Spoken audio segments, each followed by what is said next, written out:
Global బెతేనియా Calvary ministry తరపున ఈ ఉదయకాల సమయంలో మరొకసారి మీ అందరితో కలుసుకొని దేవుని యొక్క మాటలు ధ్యానించడానికి దేవుడు నాకు ఇచ్చిన మధురమైన అవకాశాన్ని బట్టి దేవునికి ప్రత్యేకమైన వందనాలు తెలియజేస్తున్నాను. ఈరోజు కూడా పరిశుద్ధమైన వేద గ్రంథంలో నుండి మరి ఒక చక్కటి మాటను చదువుకుందాం. ప్రకటన గ్రంథం 1వ అధ్యాయము 17వ వచనాన్ని నేను చదువుతున్నాను. దయచేసి గమనించండి. ప్రకటన గ్రంథము 1వ అధ్యాయము 17వ వచనము. నేను ఆయనను చూడగానే చచ్చిన వాని వలె ఆయన పాదముల యొద్ద పడితిని. ఆయన తన కుడి చేతిని నా మీద ఉంచి నాతో ఇట్లనెను, భయపడకుము. దేవునికి స్తోత్రం కలుగునుగాక. అవును ప్రియమైనటువంటి సహోదర సహోదరులారా, యేసుక్రీస్తు ప్రభువు ధరించినటువంటి ఆ మహిమ పునరుద్ధాన యొక్క స్వరూపం. ఆ పోలికలను బట్టి ఈయన ఒకానొకప్పుడు తాను సన్నిహితంగా ఎరిగినటువంటి యేసుక్రీస్తు అని యోహాను గారు గుర్తుపట్టారు. అయినా ఈయన ఆనాటి కంటే కూడా అనేకమైనటువంటి కోట్లాను కోట్ల రెట్టింపు అధికమైనటువంటి మహిమతో కనబడుతూ ఉంటున్నాడు.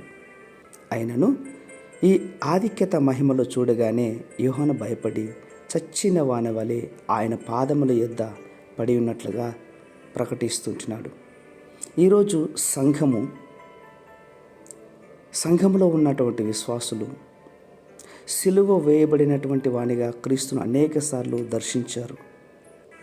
అయితే మనం ఈరోజు అత్యంతగా ఆయనను చూడగలిగినటువంటి యొక్క మహిమలో చూసేవారు కనుదృష్టి మనం కలిగి ఉన్నామా?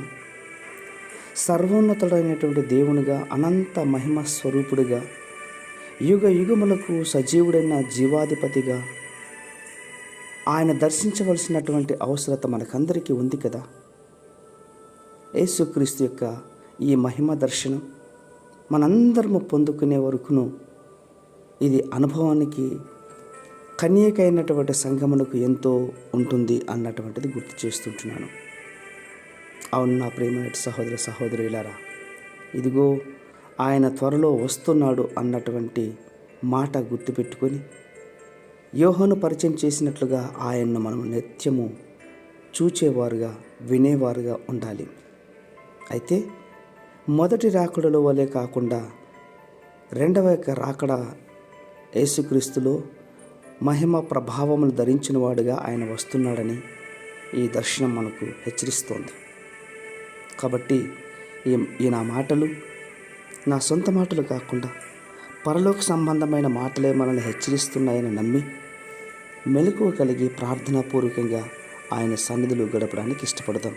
పరిశుద్ధమైన మా ప్రియ పరలోకపు తండ్రి, ఈ మాటలు వింటున్న వారందరికీ నీకు ప్రభువా మీ అనంతమైన దర్శనాన్ని బయలుపరిచి కనపరుచుకోమని విశ్వాసంగా నమ్మొచ్చు.